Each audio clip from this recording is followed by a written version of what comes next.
Saw Gerrera used to say one fighter with a sharp stick and nothing left to lose can take the day. I used to say he's an idiot.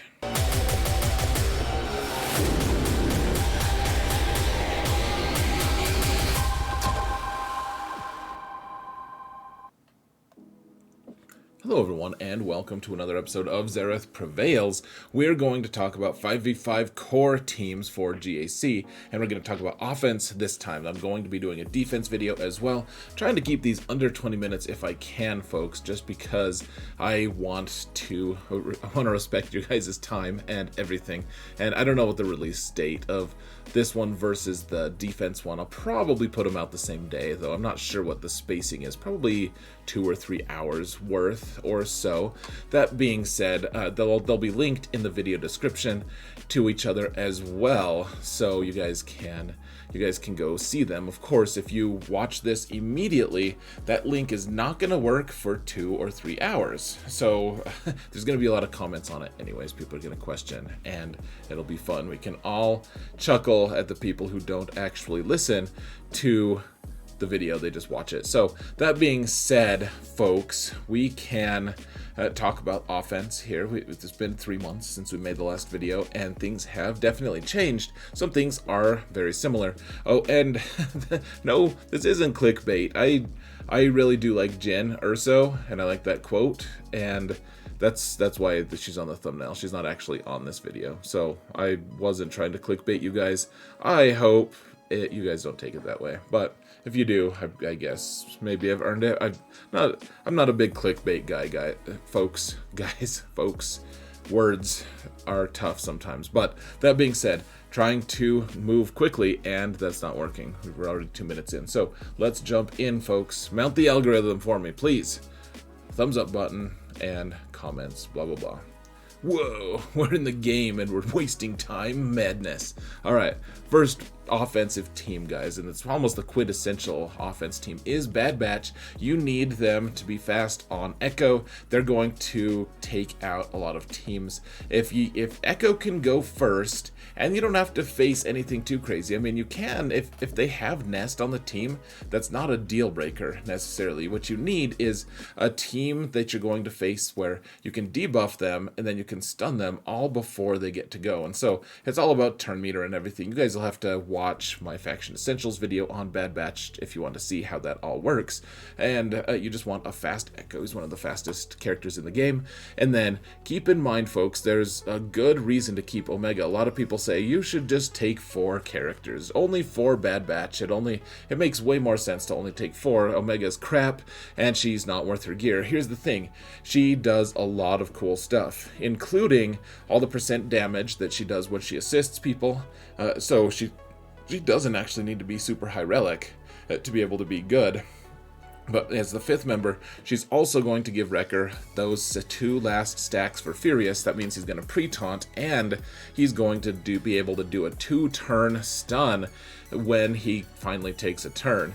With the Wrecking Ball thing, if he's Furious, inflict stun on all enemies for 2 turns. That is an enormously big help, especially against teams like Quigon Jinn.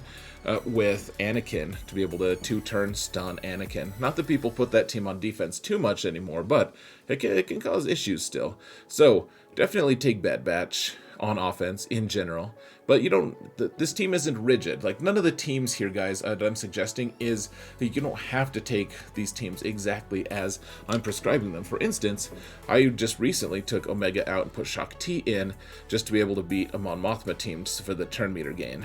So that being said, the next 2 are, this is the most fluid ever, guys. The Jedi configurations are just all over the place. So the ones I have showing are the way you kill Supreme Leader Kylo up top, and then the way I would take out a Rey team. So you could, with these 2 Jedi teams, you could theoretically take down a Supreme Leader Kylo team and a Rey team. And the reason you want Grandmaster Yoda against Rey instead of Hermit Yoda is because Hermit Yoda is going to give your whole team extra turn meter every time he does a basic, which is a lot, and that 25 that translates into 25 bonus mastery for the entire Rey team, which translates into a lot of pain later. So you want to keep Grandmaster Yoda because even though he gains a lot of bonus turn meter against Rey, he's still only one character who's gaining bonus turn meter, not any he doesn't give the rest of the team a bunch of turn meters, which you can kind of deal with one character getting a lot of turn meter as opposed to the whole team just perpetually granting 25 extra mastery to the enemy team every single time Hoda goes. You're like, dude, are you gonna stop? Like, can you just stop going?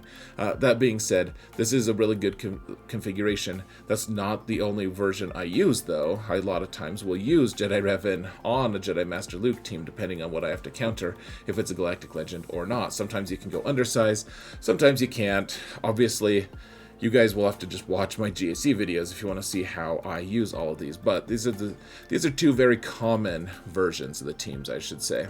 All right, next we have General Grievous here, guys. And you could put Newt on the team. If you want to counter Commander Luke with him, for instance, Newt is better than BB-8 because Newt will die, but he'll still alive. He'll revive right away against Luke, and you'll immediately get the turn meter train started with Grievous and everything with Newt on the team. But however, if you take Grievous with BB-8, you can counter Starkiller, which is really nice, actually. So there's this really cool thing on the self-preservation protocol where if BB-8 is active at the start of each encounter, droid allies gain 8% turn meter for each active droid ally, which means if you have 5 total droids on the team, even if they're all dark side besides BB-8, everyone gains 40% turn meter, which means that General Grievous is actually, I made him pretty fast for having only health set mods, but 270 speed translates into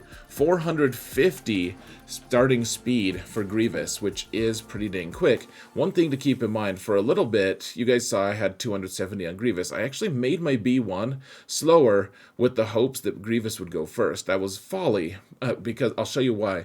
So I made him 1 speed slower because I thought maybe, okay, this will be cool. Grievous will go, and then he'll do his blender move, his AoE, and then everyone will have their target lock, and then B1 will do his mass assist, or his AoE, and hit the target lock, and we'll get the turn meter train started really nicely. However, there is an issue with that, guys, and it's under this Roger ability.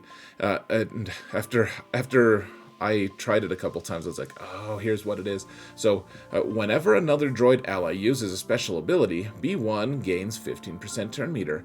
That's pretty neat. He gains 15% turn meter because BB-8 goes first out of anyone, because he's 320 speed, which translates into some seriously, like, he's faster than some Galactic Legends at this speed with 40% turn meter gain.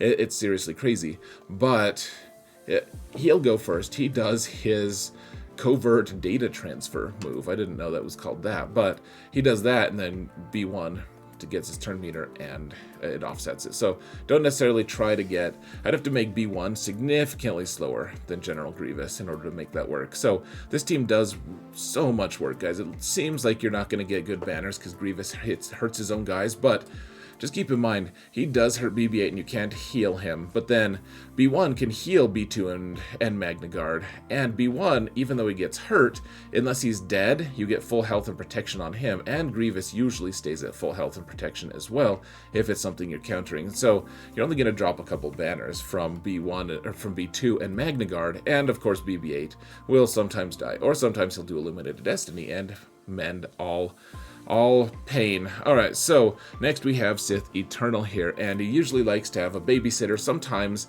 he can't afford to have a babysitter, in which case you just have to take it.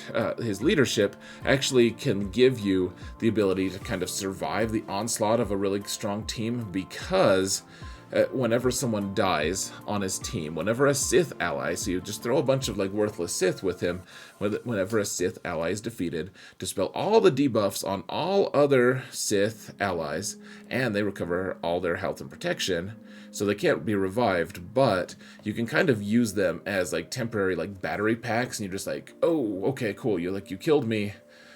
you killed my friend, and now everyone's happy and good to go again.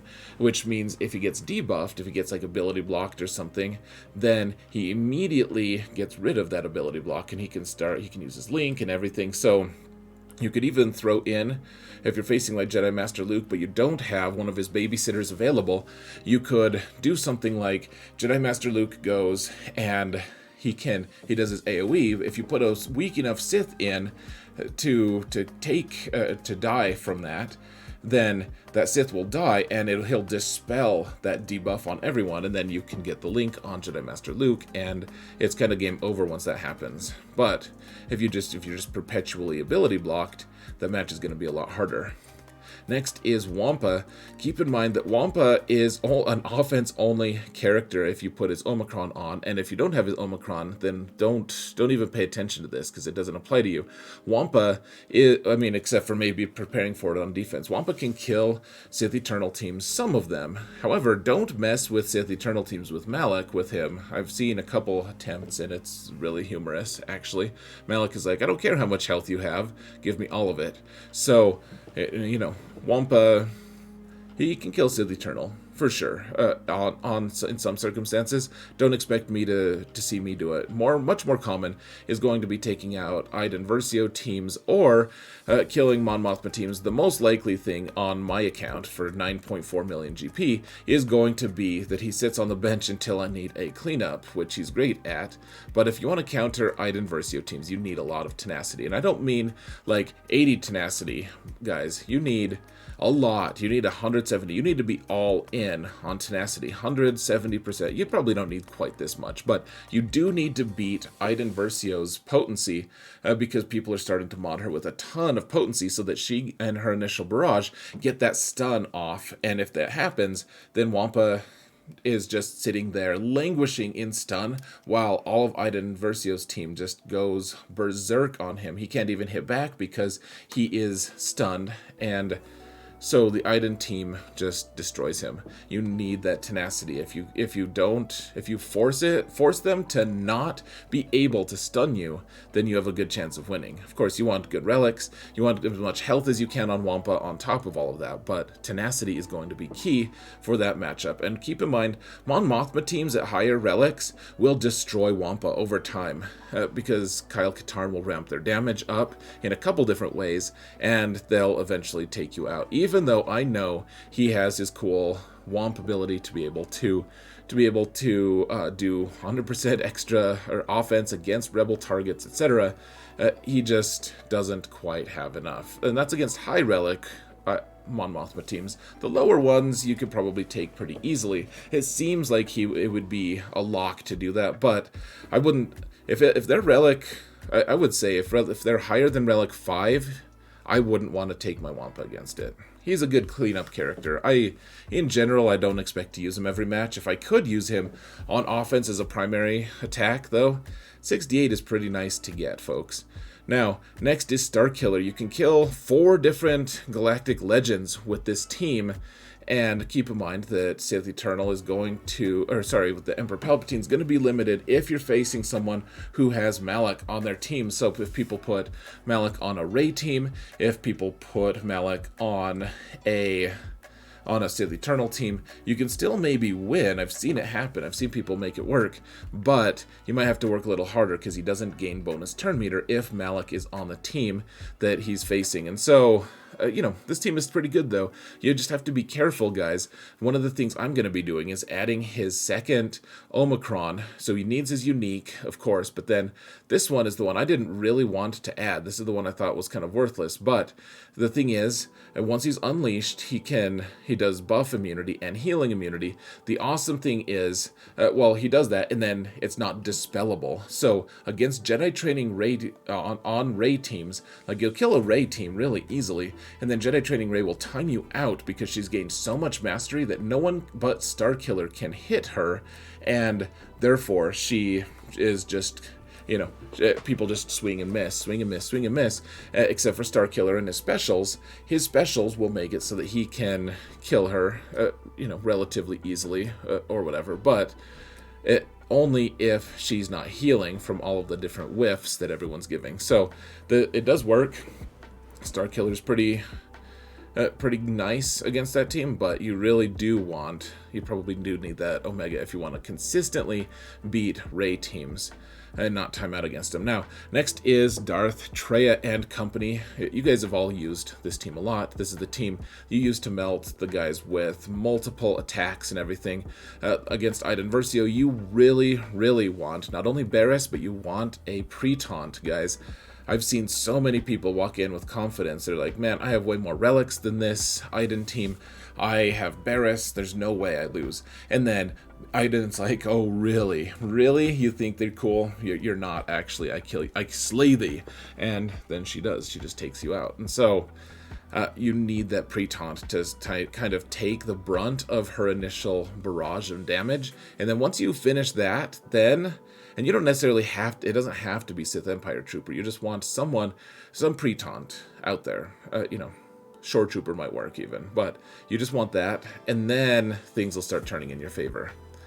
Next, we have Bounty Hunters. You guys have seen me take out a lot of things with my Bounty Hunters because Zam makes you so much faster. Grief and Bosk still want to be pretty dang quick. I had them slowed down a lot, and you want...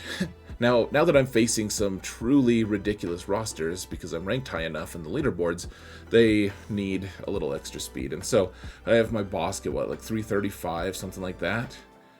Yeah, and then my Grief is, I think, 331. And so the limiting factor is, of course, Grief, but Bosk, I wanted to be fast enough so that I could outspeed even the fastest cats to be able to snipe out. If I needed to, I can multi-shot their Jedi Master Kenobi teams by using the Aura team to snipe out Cat, and then I can use General Skywalker to kill the rest of the Kenobi team. Next is Troopers. You guys have seen me use Troopers against a lot of like Darth Revan teams, against a lot of teams that don't have Nest. Now, if you do want to take Death Trooper on the team, you can also take Nest out on Darth Revan teams. You just have to know how to do it, and I've seen a lot of people still struggle against Nest, so it's not a guaranteed thing. But one thing I'm going to be working on is getting their relic levels higher than 3. It just kind of seems silly. 3 on these 3, and then 8 and 9 on the 2 main players. Dark Trooper will punch you in the face, and even without crits, he does an enormous amount of damage. I really like Mon Mothma on offense, especially because Jawas kill them so easily when they're on defense, and everyone I'm face these days has high relic Jawas that will do that, and they'll drop like 5 banners, and that's it. And so this team will finish off any Galactic Legend almost on their own. They'll take out a BAM team. They'll take out a lot of teams. This is a really awesome squad, and the more relics you can put on them, guys, the better. Relic 5 is just not enough. I really want Kyle Katarn at Relic 8.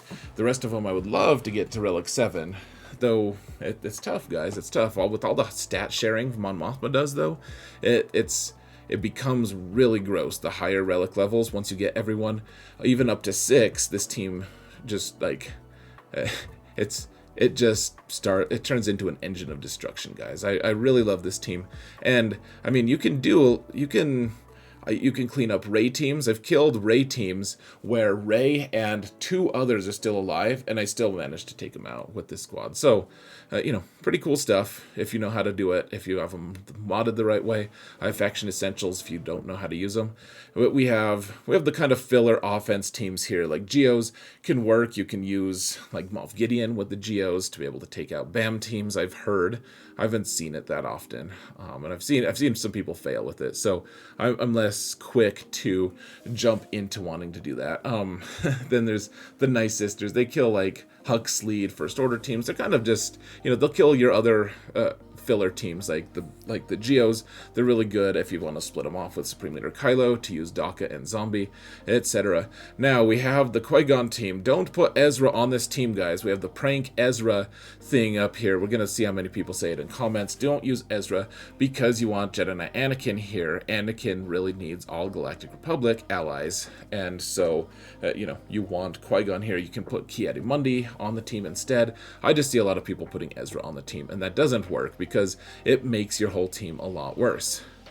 And finally, we have the Gydmay team, guys. And you guys will have to watch my Prevail Man videos to see how that works. All the protection up that he gives to all of these support characters is really nice. And then you start one-shotting people. Even with Cup on the list, it's a lot of fun, guys. So that's it for offense teams. All basically 20 minutes here, guys. Stay tuned for that defensive teams I'll be putting out quite soon.